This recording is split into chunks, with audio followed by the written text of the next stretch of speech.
Hey guys, welcome back to Bridgewater Student Ministry. My name is David. This is my friend Brad here with me today.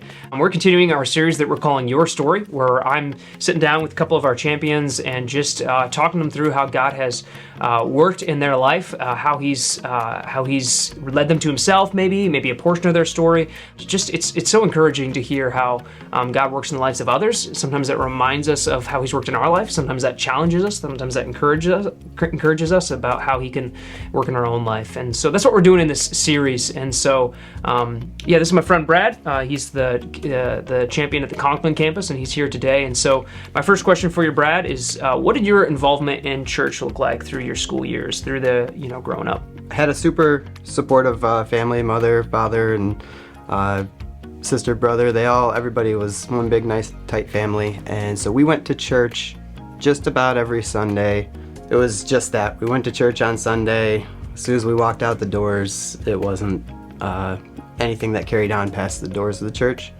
Eventually, when we got a little bit older, my mom gave us the choice to go to church or not, and I chose not to. So it went a few years really without attending church regularly. And the Boy Scout troop I was in met at a Methodist church in Binghamton, and they did a service every year that was called Scout Sunday, where the Boy Scouts would take part in the service, do the offering and light candles and things like that. And my mom, being the super supportive thing, she made it to every event we went to. She went to that church service and she really loved it. That kind of ignited her passion for going to church again. She kept going after that.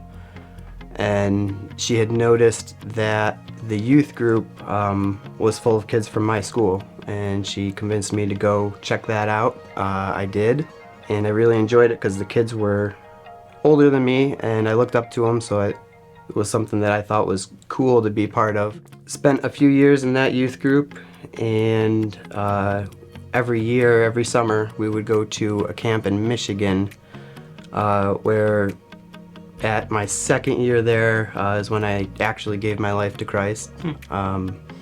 It just set me on fire for God after that, and so I've spent a few years participating in church, was part of the band there, started going to college, and college is where I kind of turned around and was less frequent. I wasn't doing youth group anymore. I still went most Sundays because I played in the band, but again, it started just becoming something that I did on Sundays again. Decided that I wanted to go to college for engineering because, that's where the money was. At this point, God had not played any role in my choice for college or my career, and I was in a little bit of a slump at that point, bouncing between jobs, and eventually dropped out of school because it was really not something I wanted to do. I was just following some money.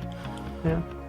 And then found myself again at a job that I was just kind of following money for, and ended up, for the first time in my life, recognized that I was a little bit depressed from not really having a purpose and just showing up to work, and so that was a different thing for me, but that takes me pretty much through my college career anyway. Okay. What about your family? Can you tell us a little bit about, I know you're married, you got kids. How did they play a role in your walk with God? Where did Tony come in the story? Met Tony in high school.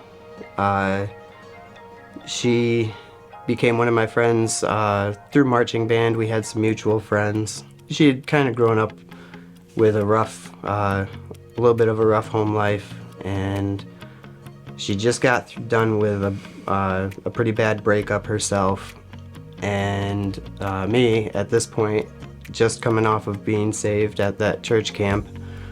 I was on fire for God, and when I was talking to her one night, there was a church or a school dance coming up, and as any teenager would think, I'm starting to think I've got to make some moves if I want to go to the dance with, this cute girl. And so I dropped this really cool line. I said, "Hey, I'm praying for you."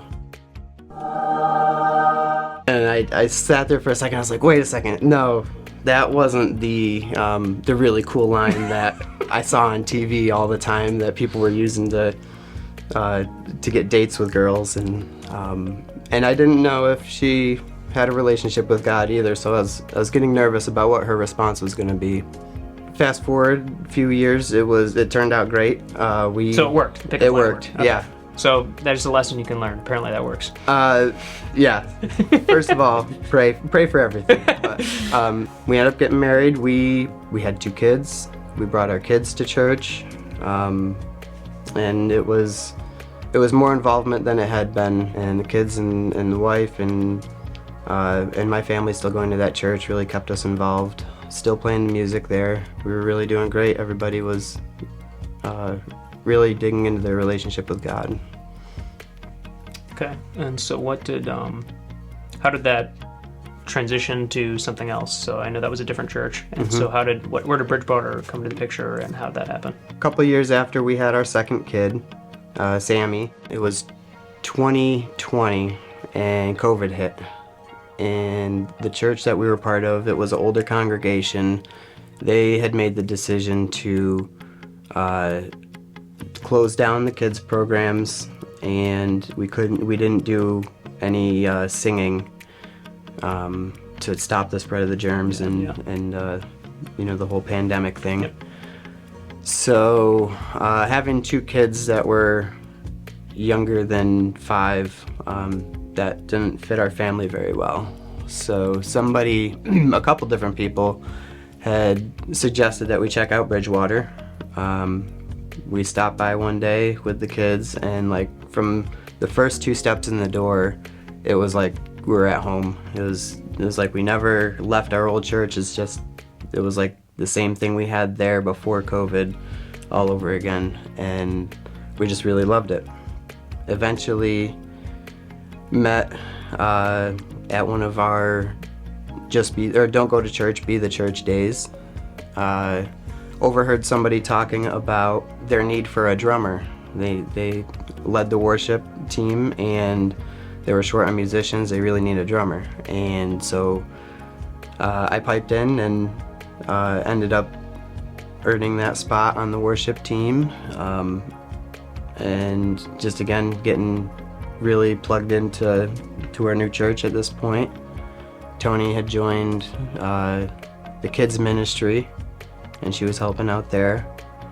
And so that same worship leader, Mason, was also the student ministry champion at the time. He said, "Hey, why don't you guys come check out student ministry with us to be leaders in that." Really enjoyed it. I'm a kid at heart, really, so getting to play dodgeball on Sunday afternoon was okay by me, and usually involved food. That's another one of my favorite things. Same. So we started participating in student ministries, and found out that there was going to be a vacancy for the champion position. And so Mason had asked us one day to pray about maybe taking that position, and we spent a couple days on it and kind of looked back at the things we had done in our life and the things that were really focused on God and where we put God first. They happened to be good things. Yeah. So we felt like this was one of those things and decided to take on that role. When we started, we're kind of thinking, oh, we're serving kids. This is going to be a good thing for the community. But I shortly found out that it was almost helping me just as much, if not more, than it was the kids. I learned so much about myself through just church in general, getting to grow closer while praying about specific things, specifically praying about student ministry, and I had fasted for the first time while praying about student ministry. That was a unique experience for me. Whether it was, a super awesome time or, some of the lower times, it really just kept helping me grow closer to God through everything. Well, thank you. Thanks for sharing your story with us and just talking through some of the ways God has worked in your life. I'd be curious, do you think you could pull out for us if there were maybe one or two lessons, themes that students could maybe walk away with today? Would there be anything you think you could pull out? Yeah, sure. One of the big things is that, well, my story isn't really one that had a super pivotal turning point and had nowhere to go but run to Jesus, but it more showed me that His faithfulness never changes. It's always there with us. My life has changed a lot. It's gone up and down, but He's always been right there, and everything that He's had prepared for us was good. And that's kind of another one, is that we've learned that God's plans are definitely better than Brad's plans, because the times that I did not put Him in the center of my mind when thinking about decisions, it didn't go so hot. Ended up dropping out of school, ended up depressed with my career decisions, but the things that were focused on God were really awesome points in my life, and I can't think of anything better. That's good. I think I would maybe just echo something you already said too about serving, and how serving you've found you do it for other people and then realize that you're getting a whole bunch out of it too. Yeah. And I think I would want to say to you guys, like, serving, yes, it's for others, but it's one of the best things you can actually do for your own spiritual health. And so if you're not serving anywhere, I'd encourage you to just try it out. Just be bold enough to just try, whether that's an official position on a Sunday morning or somewhere else, or maybe it's just picking up some things at home without mom asking to. Whatever it might be, you'll find that when you do what Jesus says, and not make life just about you but about other people, not only is that good for them because you're doing something that helps them out, but it's so good for your own soul. It's so good for your own heart. I found that to be true so many times in my life. I remember when I was a teenager and I went on some mission trips to inner city Philly or New York City. I remember going there being like, I'm here to minister to them, and then these like kids that were living on the streets, well, not on the streets, but playing in the streets, I remember how much they ministered to me, and walking away feeling like they changed my life more than probably I changed theirs. And I think that's true consistently, that God really blesses when we follow Him into serving.